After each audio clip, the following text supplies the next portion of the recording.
ఉమ్మడి గుంటూరు జిల్లాలోని చారిత్రక ప్రాంతం కొండవీడు కోట. దీనికి ఎంతో ప్రాధాన్యం ఉంది. 2014లో రాష్ట్ర విభజన తర్వాత అప్పటి తెలుగుదేశం ప్రభుత్వం దీన్ని పర్యాటక ప్రాంతంగా అభివృద్ధి చేయాలని నిర్ణయించింది. ఇస్కాన్ ఆధ్వర్యంలో 500 కోట్లతో శ్రీకృష్ణ స్వర్ణ దేవాలయానికి శ్రీకారం చుట్టింది.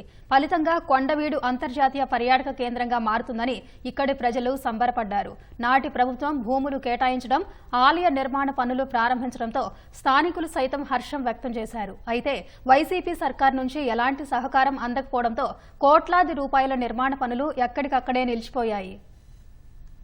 కోట 1700 అడుగుల ఎత్తైన కోట పల్నాడు జిల్లాలోని ప్రముఖ పర్యాటక ప్రదేశం. రాష్ట్ర విభజన తరువాత నవ్యాంధ్ర నూతన రాజధాని అమరావతికి సమీపంలో ఉండటంతో ఇక్కడ ఇస్కాన్ స్వర్ణ దేవాలయం నిర్మిస్తే ఆధ్యాత్మిక పర్యాటక కేంద్రంగా అంతర్జాతీయ గుర్తింపు లభిస్తుందని అప్పటి తెలుగుదేశం ప్రభుత్వం భావించింది. ఇందులో భాగంగా ఈ ప్రాంతానికి పునర్వైభవాన్ని తీసుకురావాలని భావించింది. ఇందుకు ఎడ్లపాడు మండలం చెంగీస్ ఖాన్ పేటలో 500 కోట్లతో హంస పథకం ప్రాజెక్టు ఏర్పాటు చేయాలని నిర్ణయించుకుంది. శ్రీకృష్ణుడి స్వర్ణ దేవాలయం నిర్మాణానికి ఇస్కాన్కు 81.03 ఎకరాల భూమిని 99 ఏళ్ల పాటు లీజుకిచ్చింది. 5 దశల్లో శ్రీకృష్ణుడి స్వర్ణ దేవాలయాన్ని నిర్మించేలా ఇస్కాన్ పనులు ప్రారంభించింది. తొలి దశలో దాదాపు 18 ఎకరాల్లో హంస వాహనంపై శ్రీకృష్ణుడి స్వర్ణ దేవాలయం, రెండో దశలో 22.94 ఎకరాల్లో రామలింగేశ్వర ఆలయం, గోవు విశ్వవిద్యాలయం, గోశాలను నిర్మించాలని ప్రణాళికలు రూపొందించారు. మూడో దశలో 18.68 ఎకరాల్లో శ్రీ లక్ష్మీ నరసింహస్వామి ఆలయం, భక్తి వేదాంత ఎడ్యుకేషనల్ సెంటర్, వేదిక కళాశాలను, నాలుగో దశలో 18.48 ఎకరాల్లో వెంకటేశ్వరస్వామి ఆలయం, భక్తి వేదాంత ఆసుపత్రి, వృద్ధాశ్రమం, అంతర్జాతీయ పాఠశాల, అనాథాశ్రమాలను నిర్మించాలని ఇస్కాన్ భావించింది. చివరిగా 5వ దశలో వెన్నముద్దల వేణుగోపాలస్వామి ఆలయం, భోజనశాలలు, అతిథి గృహాలను నిర్మించాల్సి ఉంది.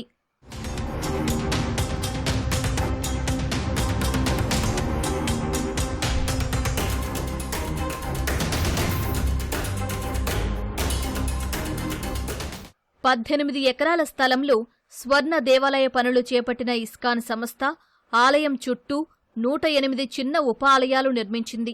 కృష్ణ భగవానుడి దృశ్యమాలికను ప్రదర్శించే థియేటర్, భక్తుల వసతులకు భవనాలు, క్యాంటీన్ నిర్మాణాలు చేసింది. ప్రాంగణం మధ్యలో శ్రీకృష్ణుడి ఆలయం, ఇస్కాన్ వ్యవస్థాపకుడి ఆలయ నిర్మాణాలకు పిల్లర్లు నిర్మించింది. ఈ ప్రాంతం మరీ లోతట్టుగా ఉండటంతో మెరక చేసేందుకు మట్టి సరఫరాతో పాటు ఇతర పనులకు ఇస్కాన్ వైసీపీ సర్కారును సాయం కోరింది.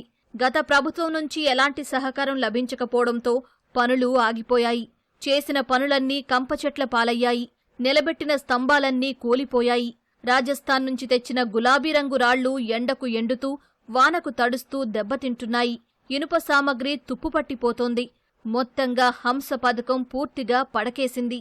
ప్రపంచంలో ఎక్కడా లేనటువంటి బాలగోపాలుడు కృష్ణుడు యొక్క ప్రతిమ మా గ్రామంలో ఆనాడు శ్రీకృష్ణదేవరాయల వారు నిర్మించారు. అటువంటి ప్రసిద్ధమైనటువంటి దేవాలయం ఇక్కడ ఇస్కాన్ వారు గత 5 సంవత్సరాల క్రితం ఇస్కాన్ మందిరం ప్రారంభించారు. అయితే కొంత భాగం అప్పుడు ఉన్నటువంటి పెద్దలు పూర్తి చేశారు.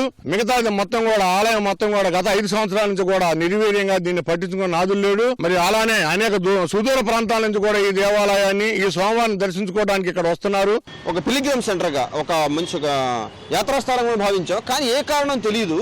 అప్పట్లో ఎన్డీఏ ప్రభుత్వం తెలుగుదేశంలో ఉన్నప్పుడు చక్కగా దానికి అనేక స్థలాలు ఇవ్వటం, వాళ్ళు ఎంకరేజ్ చేయడం జరిగింది. మరి 2019 నుంచి ఇప్పటి వరకు కూడాను ఏ విధమైనటువంటి గ్రోత్ కానీ, ఏ విధమైనటువంటి డెవలప్మెంట్ అక్కడ లేదు. గత ప్రభుత్వం ఏదైతే ఈ యొక్క ఇస్కాన్ సంస్థకు కానీ దానికి సంబంధించిన డెవలప్మెంట్స్ పై దృష్టి పెట్టలేదు. వాళ్ళకేదో కాలయాపన చేస్తూ వాళ్ళని నెట్టుకొచ్చారు. ఈ ప్రాజెక్టు పూర్తయితే కొండవీడుకు అంతర్జాతీయ పర్యాటక కేంద్రంగా పేరు రావడమే కాకుండా స్థానికులకు ఉపాధి అవకాశాలు లభిస్తాయనుకుంటే వైసీపీ సర్కారు తమ ఆశలపై నీళ్లు చల్లిందని గ్రామస్తులు ఆవేదన వ్యక్తం చేస్తున్నారు. మా ఊరు వచ్చారండి. మా విగ్రహం ప్రపంచంలో ఎక్కడా లేదని, అలాంటిది కొండవీడి చరిత్ర కోసం వాళ్ళు వచ్చారు. కృష్ణుడు ఇస్కాన్ వాళ్ళు అంటే కృష్ణుడి టెంపుల్ కడతానుకని అభివృద్ధి చేస్తాను వచ్చారు. దానికి మా వాళ్ళు ఎండోమెంట్ బోర్డు వాళ్ళు కానీ ఏదైనా కానీ దాని గురించి తర్వాత 18 ఎకరాలు ఇచ్చారు. 10 ఎకరాలు కాంపౌండ్ వాళ్ళు కట్టి ఎత్తేచ్చాలంటే పోగొట్టి 10 ఎకరాల్లో గుడి కడుతున్నారు. అభివృద్ధి 30 పైసల వంతు చేశారు. ఫౌండేషన్ వేశారు, 108 మండపాలు కట్టారు. కానీ ఎందుకు ఆగిందో మాకు అర్థం కాలేదు. ఇప్పుడు కోటప్ప కొండ మాకు చరిత్రలో పెద్దది. దానికంటే 10 రెట్లు ఎక్కువ ఉంది మా ఇస్కాన్ టెంపుల్ అనేది. కొండవీడు చరిత్ర రెడ్డి రాజులు పరిపాలించింది, చరిత్ర బాగుంటుంది. దానికోసం ఘాట్ రోడ్డు రూప్ అనేది ఒక మెట్లు దారేశారు. దాని కూడా కొంచెం ఆగిపోయింది చివరిలో. మా ఊరు కూడా మాకు అభివృద్ధి కావాలి, బాగుండాలి, జనం బాగా రావాలి, త్వరగా పూర్తి అయితే బాగుంటుంది, పనులు అయితే బాగుంటాయని అందరికీ కోరిక. జనం రావడం ఉపయోగం ఉంది, అభివృద్ధి బాగా చెందిద్ది కదా. ఈ డెవలప్లో కొట్లు ఇవన్నీ బాగుంటుంది. ఇప్పటికైనా ప్రభుత్వం స్పందించి ఈ ప్రాంతాన్ని తిరిగి అభివృద్ధి చేయాలని, అదేవిధంగా ఆలయ నిర్మాణానికి సహకరించాలని కూడా స్థానికులు కోరుతున్నారు. కెమెరామెన్ ఆలీతో వీరాంజనేయులు, ఈటీవీ న్యూస్, పల్నాడు జిల్లా.